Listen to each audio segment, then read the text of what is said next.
Well,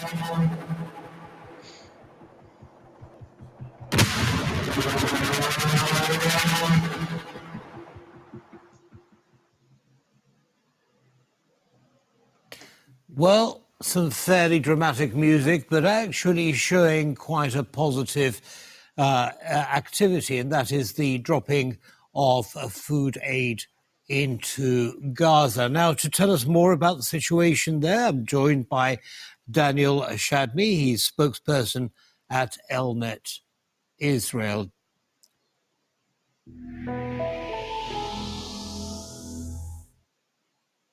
Daniel, hello and welcome to TVP World. Thank you very much for taking the time. Good morning. Thank you for having me. Good morning. So we saw there some pictures of food aid being dropped into Gaza.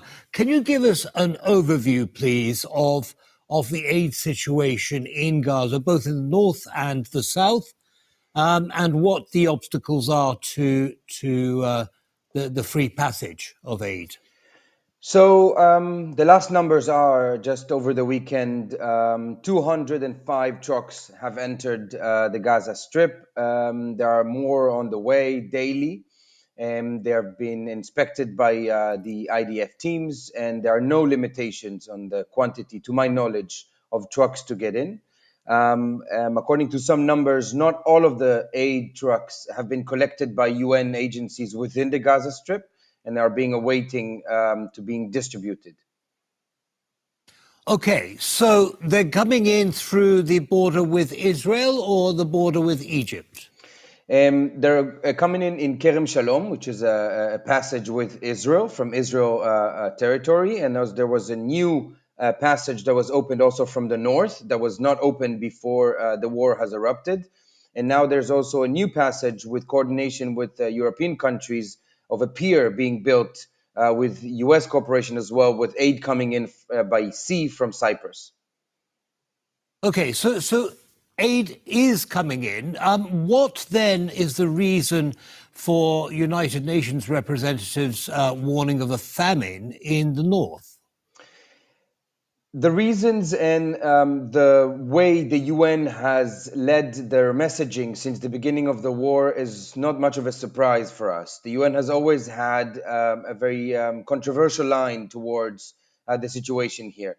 One thing to very easily point out is that we've seen a lot of allegations proven true of UNRWA being a part of October 7th, UNRWA staff. So the allegations brought back by the UN are wrong and are fake, because we can see the trucks coming in, and I would welcome anybody who would want to see to simply go there and see all the aid that has been allowed in. And let's put it simply, war is not a beautiful thing. War has casualties. And if we don't want war, we should strive for a dialogue and strive for a better solution. But there was a ceasefire on October 6th. And since the war has erupted, Israel has allowed more aid to come in since in comparison than before the war has started. And I don't know any other country that allows aid through its sovereign territory into enemy territory during times of conflict. Right. So that begs the question as to why more aid isn't coming in through the border with Egypt. Most definitely. Since the beginning of the war, Rafah crossing, which is the border with Egypt, has been more secure and have been fortified by the Egyptian authorities. I will not speak on the behalf of the Egyptians, but they have, from what we can see in the media and from statements officials have made, they are afraid that the escalation and the conflict will kind of spread to their territory. But if aid is crucial and important, and if there is mistrust, let's say, with Israeli authorities, there are definitely other ways for aid to access the Gaza Strip from the south with the border of Egypt. Right, but not enough of that seems to be happening at the moment. Daniel, tell me what happens once the aid gets into Gaza, because there have been reports that much of the aid is actually stolen by Hamas fighters and then sold on the black market. What can you tell us about that? So what we can see is that aid is entering from Israel, as we mentioned, and then they are distributed to UN agencies, also the World Food Program, but UNRWA, and also other UN agencies. And some of them, as we said also, are controlled by Hamas, and simply then either stolen and brought to the tunnels where Hamas leadership is, or then sold at an outrageous price to civilians that are now displaced. So the aid is not distributed in the way it's supposed to, but that's not for the Israelis to decide. If the UN wants to take control of how the aid is redistributed, I think they should do so. Right. So distribution under the control of the United Nations, but there is some leakage. You're suggesting to Hamas. Now, tell us about, of course, the most vulnerable in Gaza, the children, the sick. How are they coping? Are they getting enough food? If not, what's stopping it?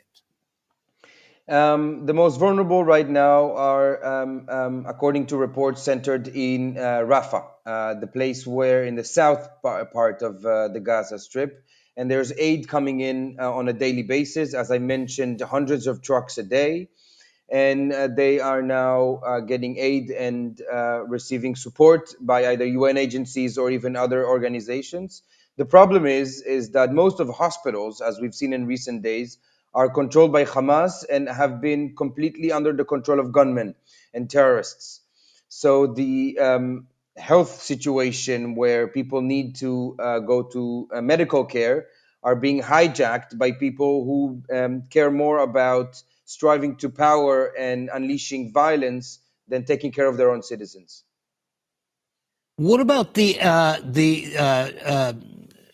drops of aid by air? Is that turning out to be a bit more effective than what's happening at the moment? Is that helping? Any entrance of aid is welcome. Most of the airdrops were done by European countries, but also from Jordan and also from other Arab states in the UAE, in the Gulf, such as the UAE. I don't know if it's more effective, but I know that in quantity, it's not as much as the trucks that are coming in. If I'm not mistaken, an airdrop is the equivalent of a truck or two, and not hundreds as are going by land from Israel. But any aid that is coming in is welcome. We've seen some of the airdrops actually creating some mess and casualties, where Hamas, with weapons, trying to steal some of the aid. But the airdrops actually get directly to civilians, so some of it actually makes the intended destination. Right. Okay, Daniel. Thank you. Now, I want